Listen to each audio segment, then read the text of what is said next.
주요 대선 주자들의 출마 선언이 이어지면서 민주통합당도 경선 룰에 대한 논의가 가열되고 있습니다. 모바일 투표에 대한 회의적인 목소리가 나오고 있고 원샷 경선과 2단계 경선에 대한 논란도 일고 있습니다. 어제 안철수 서울대 융합과학기술대학원장이 모바일 완전 국민경선제 참여해야 한다라고 밝힌 문성근 민주당 전 대표 권한대행 연결해서 자세한 이야기 들어보겠습니다. 안녕하십니까? 네, 안녕하세요. 반갑습니다. 네, 저희 방송에는 대표 권한대행에서 물러나시고 처음 연결이 되는 건데 그동안 어떻게 지내셨습니까? 네, 부산의 북강서울에서 시민문화교실을 2번 열고 그 시민들을 뵀죠. 네, 그런 일을 하고 있습니다. 네, 당대표 이번 경선을 통해서 이해찬 대표가 승리를 거두는 거 옆에서 지켜보셨을 텐데요. 어떻게 보셨습니까, 이번 경선? 글쎄, 굉장히 어려운 경쟁이었죠. 흥미롭게 지켜보셨을 것 같습니다. 이해찬, 박지원 의원의 연대에 대한 비판적인 시각이 있었기 때문에, 많이 고전을 하신 것 같고요. 근데 이제 저희 총선 실패 후에 민주통합당의 문제점으로 지적된 것이 이렇게 지도부가 좀 힘있게 가지 못했다라는 지적이 제일 많았기 때문에 그런 측면에서 아마 선택되신 것이 아닌가 이런 생각이 듭니다. 네. 이번 경선 결과에 대해서 김한길 최고위원은 모바일 투표가 당심과 민심을 왜곡했다며 모바일 투표의 문제점을 제기를 했습니다. 거기에 통합진보당 일부 당원이 모바일 투표에 참여한 것으로 드러나면서 신종 역선택 가능성도 제기가 됐는데 그래도 모바일 투표를 주장하시고 계십니다. 그 이유를 좀 듣고 싶습니다. 네, 경선 과정에서 채택할 수 있는 방법은 3가지입니다. 하나는 여론조사고요.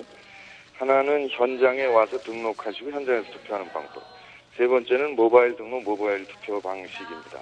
근데 이 3가지 다 장단점이 있죠. 일단 여론조사 경우에는 임시 전화를 한 1000대가량 놓고요.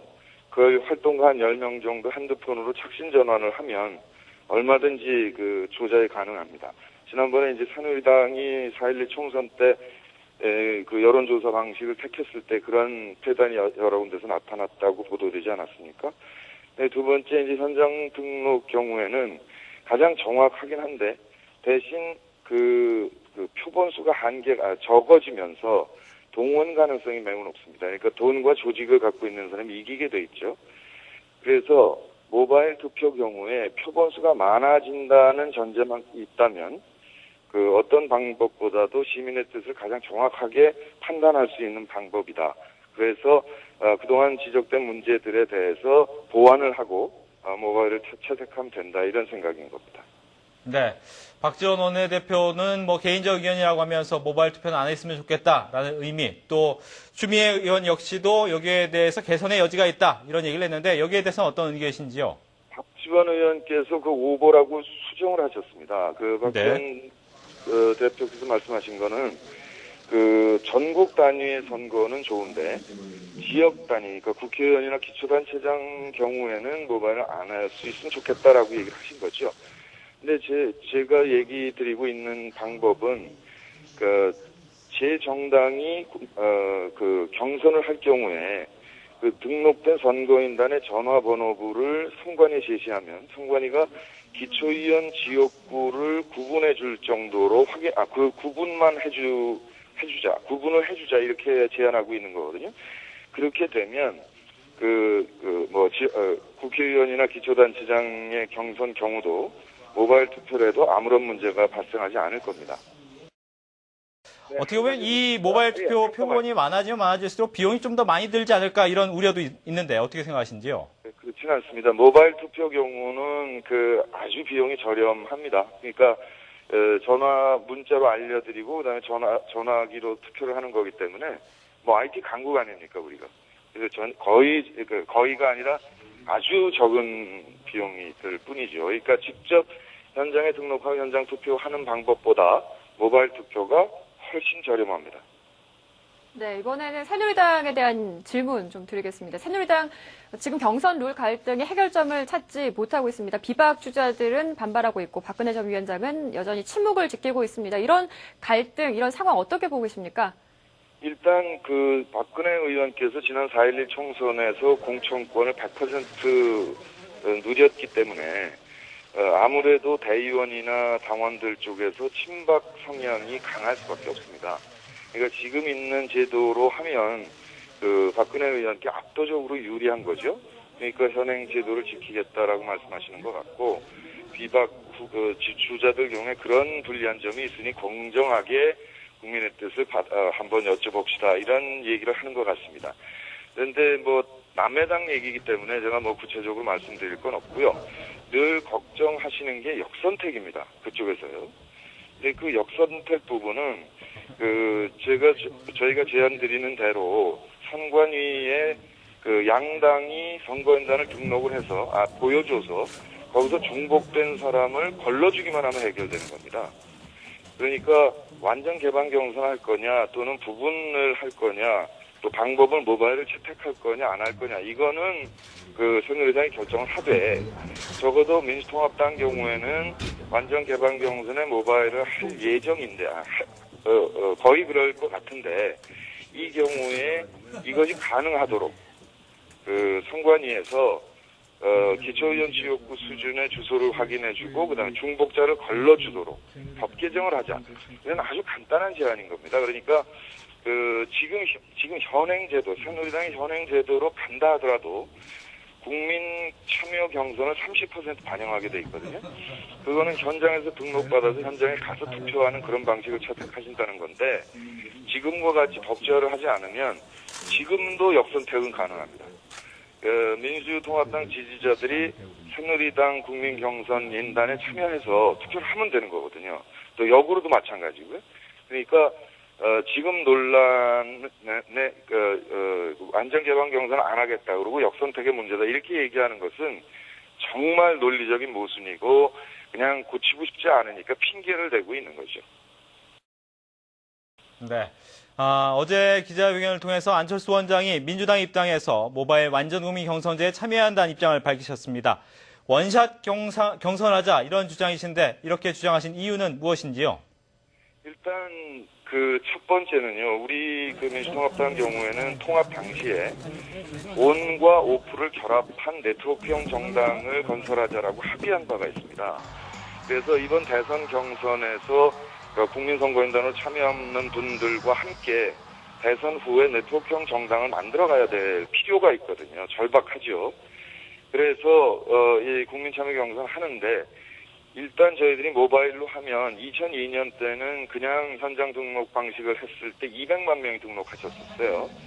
그러니까 모바일로 하면 훨씬 진입 장벽이 낮아지기 때문에 400만, 많으면 500만까지도 갈 수 있을 거다 이렇게 기대를 하거든요.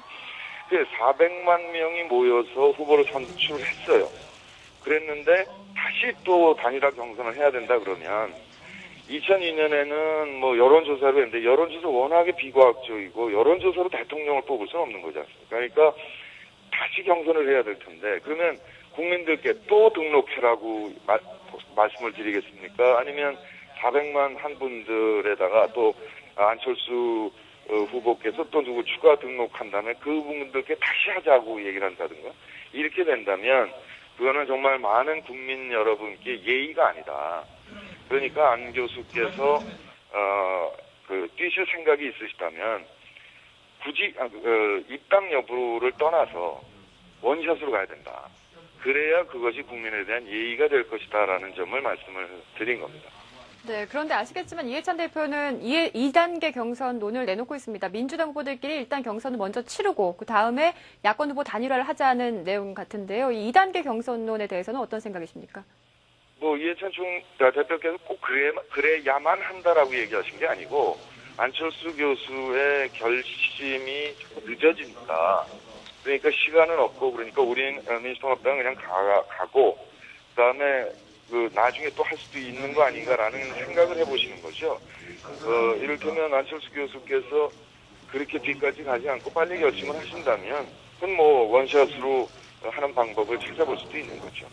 그러니까 그거는 이렇게 가자 저렇게 가자 논란이 있는 게 아니라 이 모든 것은 안철수 교수가 결정할 일이고 우리 민주통합당은 우리의 일정대로 그냥 꾸준히 가기만 하면 되는 거죠.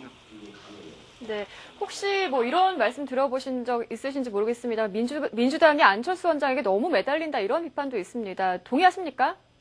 아니요, 전혀 그런 바 없습니다. 우리가 뭐 입당해 주십시오라고 말씀드린 적 없고요. 현실적으로 그분께서 중요한 그 지도자로 국민들께 인식되고 있는 상황이기 때문에 정치 일정을 볼 때 이런 정치 일정이므로 그분이 하신다면 빨리 결정을 하시는 게 좋겠다. 그 다음에 민주통합당의 일정은 예컨대 국민참여 경선이고 그 다음에 온오프 결합정당을 대선에 노력할 것이다. 이런 일정들이니 이 일정을 감안하시라. 이런 말씀을 드리는 거죠. 특히나 안철수 교수께서 직접 뛰신다 했을 때 만약의 경우 그분이 단일 후보가 돼서 만약에 정권 교체에 성공한다 치죠. 그랬을 때도 우리 민주통합당의 당 혁신은 절대적으로 필요합니다. 그러니까 안정적인 국정 운영을 위해서라도요. 그러니까 그런 점까지 염두에 두시기를 바란다라는 것이 그분께 매달리거나 뭐 그럴 필요가 전혀 없는 거죠. 그러고 있지도 않습니다. 네. 이해찬 대표는 이제 당대표가 되면서 처음에 했던 얘기가 흥행을 위해서는 당원과 당규를 개정해서라도 1년 전에 또 사퇴를 해야 되는데도 불구하고 그렇지 않은 사람들도 경선에 참여할 수 있게 해야겠다 이런 얘기를 했습니다. 아무래도 뭐 문성근 대표나 또 박영선 의원을 좀 염두에 둔 것 같은데 어떻게 직접 대선 경선에 출마하실 뜻은 있으신지요? 아이고, 그거는 이해찬 대표가 먼저 얘기하신 게 아니고 우상호 후보께서 이제 먼저 제안을 하신 거죠, 경선 과정에서. 그런데 흥행 자체에 일정 정도 도움이 될 거라고 생각할 수 있습니다. 그런데 1월 15일 지도부에 출마했던 사람들은 1년 그 분리 규정이 있는 거 알고 있었고요. 그리고 그때 그 대선 출마 때문에 그러니까 최고위원을 사임한 분들이 3분이나 계시지 않습니까?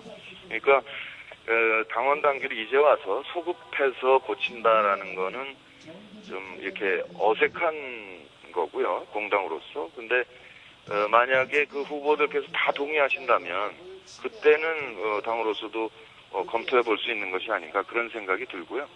저는 뭐 그냥 잘 일이 되기를 바라는 입장이죠. 오늘 민주당 대선 경선 준비위원단이 첫 회의를 열었습니다. 주요 안건 중에 하나가 당권 그리고 대권 분리 규정에 대한 개정인 것으로 알고 있는데요. 여기에 대한 찬반이 좀 팽팽한 것 같습니다. 어떤 입장이십니까? 저는 좀 전에 말씀드린 그대로입니다. 근데 그 찬반이 저는 오늘 회의 한다는 얘기는 들었는데 내용은 잘 못 들었고요. 근데 팽팽하다면 그건 개정이 안 되는 거죠. 네. 끝으로 한 가지만 더 여쭤보겠습니다. 본격적인 이제 대선 전국으로 돌입하게 되면 어떤 역할을 하고 싶으십니까? 저는 야권 그러니까 정당 혁신된 정당 안에 제 야당이 다 모이자라는 야권 통합 운동을 해온 사람입니다. 국민의 명령이라고 해서 2년 가까이 그 일을 해온 사람으로서 정당 혁신이 가능해지려면 내년 초에 정권 교체 후에 그러려면 이번 국민 참여 경선이 아주 대대적으로 잘 이루어져야 되거든요. 그러니까 주로 국민 참여 운동을 하는 그런 일을 하는 게 제 소임이다 이렇게 생각합니다. 네, 알겠습니다. 자, 지금까지 민주통합당 문성근 전 대표 권한 대행과 이야기 나눠봤습니다. 말씀 감사합니다. 네, 고맙습니다.